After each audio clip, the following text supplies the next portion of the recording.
ఈ రోజు వీడియో వచ్చేసి వినాయక చవితి వస్తుంది కదా. సో వినాయకుడికి ఎంతో ఇష్టమైన ఉండ్రాల పాయసం అండి. ముందుగా ఇలా ఒక పాన్ లోకి ఒక 3/4 కప్ దాకా వాటర్ వేసుకోండి. ఇందులోనే ఒక 3 టేబుల్ స్పూన్ దాకా షుగర్ వేసుకుందాము. అలాగే ఒక టీ స్పూన్ దాకా నెయ్యి వేసుకొని కరిగించుకోండి. ఇందులోకి మనం వాటర్ ఎంత తీసుకున్నామో అంతే బియ్యం పిండి తీసుకోవాలి. సో వాటర్ అంతా కూడా పిండికి పట్టేలాగా చక్కగా మిక్స్ చేసేసుకోవాలి. ఇలా వాటర్ అంతా అబ్జర్వ్ చేసుకున్నాక ఒక 5 మినిట్స్ మూత పెట్టుకొని పక్కన పెట్టేసుకుందాము. 5 మినిట్స్ తర్వాత మన పిండి అనేది ఇలా ఉంటుంది. సో దీన్ని మంచిగా మిక్స్ చేసేసుకోవాలి. చపాతీ పిండిలా కలుపుకోవాలి. ఇలా చక్కగా మిక్స్ చేసుకున్నాక కొంచెం కొంచెం పిండి తీసుకొని ఇలా లడ్డు లాగా చేసేసుకోవాలి. ఇలా సైజ్ లో చేస్తేనే మనకి ఉడికించినప్పుడు చక్కగా ఉడుకుతాయి అనమాట. అండ్ అలాగే చక్కెర కూడా వీటికి బాగా పడుతుంది. కొంచెం పిండిని మాత్రం పక్కన పెట్టేసుకోవాలి.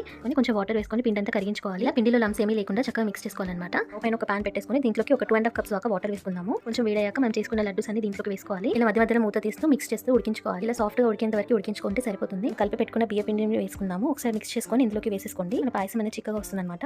2 మినిట్స్ పాటు దీన్ని కూడా ఉడికించుకోవాలి. ఇక్కడ మన పాయసం కూడా చక్కగా ఉడికిపోయిందండి. సో తీసుకున్నాక ఇలాచి పౌడర్ వేసుకుందాము. ఇందులోనే మనం వేయించిన జీడిపప్పు ఇంకా బాదం కూడా వేసేసుకోండి. ఇదంతా కూడా కలిసిపోయేలాగా ఒకసారి మిక్స్ చేసేసుకోండి. మినిట్ పాటు ఉడికించుకుంటే మన పాయసం అనేది రెడీ అయిపోతుంది అనమాట. సో ఇంతేనండి, చాలా సింపుల్ గా క్విక్ గా ఇలా పాయసం అయితే చేసుకోవచ్చు.